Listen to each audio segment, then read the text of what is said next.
brought to you by ITIL।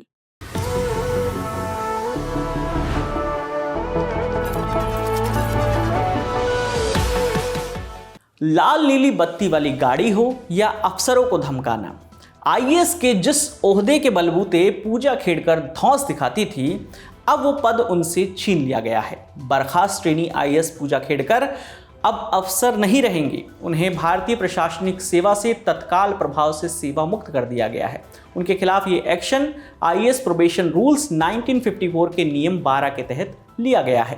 पूजा ने साल 2022 में यूपीएससी की परीक्षा दी थी। उन्हें 841वीं रैंक मिली थी। जून 2024 में उन्होंने पुणे में ट्रेनिंग लेना शुरू किया था। अभी तक वो ट्रेनिंग ही कर रही थी। आईएएस बनने से पहले ही उन्होंने अपना रसूख दिखाना शुरू कर दिया था।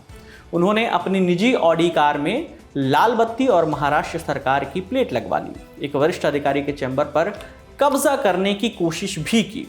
पुणे के डिस्ट्रिक्ट कलेक्टर सुहास दिवसे ने पूजा के खिलाफ शिकायत की थी, जिसके बाद उनका ट्रांसफर वाशिम कर दिया गया था। बाद में मामले की जांच की गई तो एक और ट्विस्ट सामने आया। पता चला कि पूजा ने यूपीएससी में सिलेक्शन पाने के लिए फर्जी डॉक्यूमेंट का इस्तेमाल किया था। पूजा ने खुद को ओबीसी कैटेगरी से होने का दावा किया था, जबकि इसके लिए पेरेंट्स की सालाना इनकम 8 लाख रुपए से कम होनी चाहिए। लेकिन पूजा खेड़कर के पिता इलेक्शन लड़े थे। उस दौरान उन्होंने चुनावी हलफनामे में अपनी सालाना इनकम 43 लाख रुपए और कुल संपत्ति 40 करोड़ रुपए की बताई थी। पूजा ने यूपीएससी को दिया हलफनामे में मेंटली अनस्टेबल होने और देखने में दिक्कत होने का दावा किया था। उनको जब मेडिकल टेस्ट के लिए बुलाया गया तो एक नहीं बल्कि 6 बार उनको बुलाया गया, लेकिन उन्होंने टेस्ट देने से इनकार कर दिया। इसके अलावा उनके ऊपर डॉक्यूमेंट में अपना नाम, उम्र, माता पिता की गलत जानकारी और पहचान बदलकर तय सीमा से ज़्यादा बार सिविल सर्विसेज का एग्जाम देने का आरोप भी था।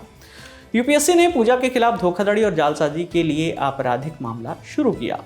पूजा ने इसको चुनौती देते हुए दिल्ली हाईकोर्ट का दरवाज़ा खटखटाया था।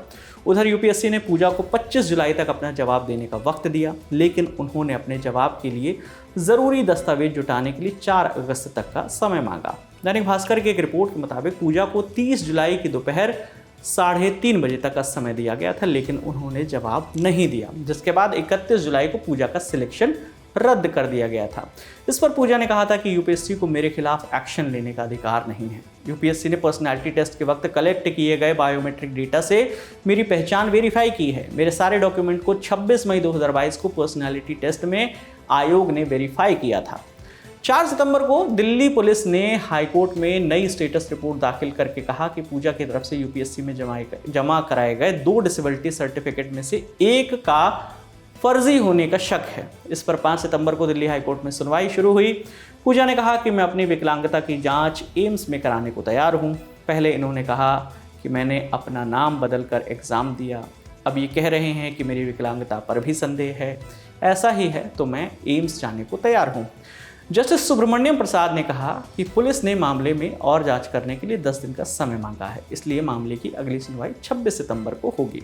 तब तक पूजा खेड़कर को गिरफ्तारी से मिली राहत जारी रहेगी, लेकिन अब 7 सितंबर को उनका पद भी छीन लिया गया है।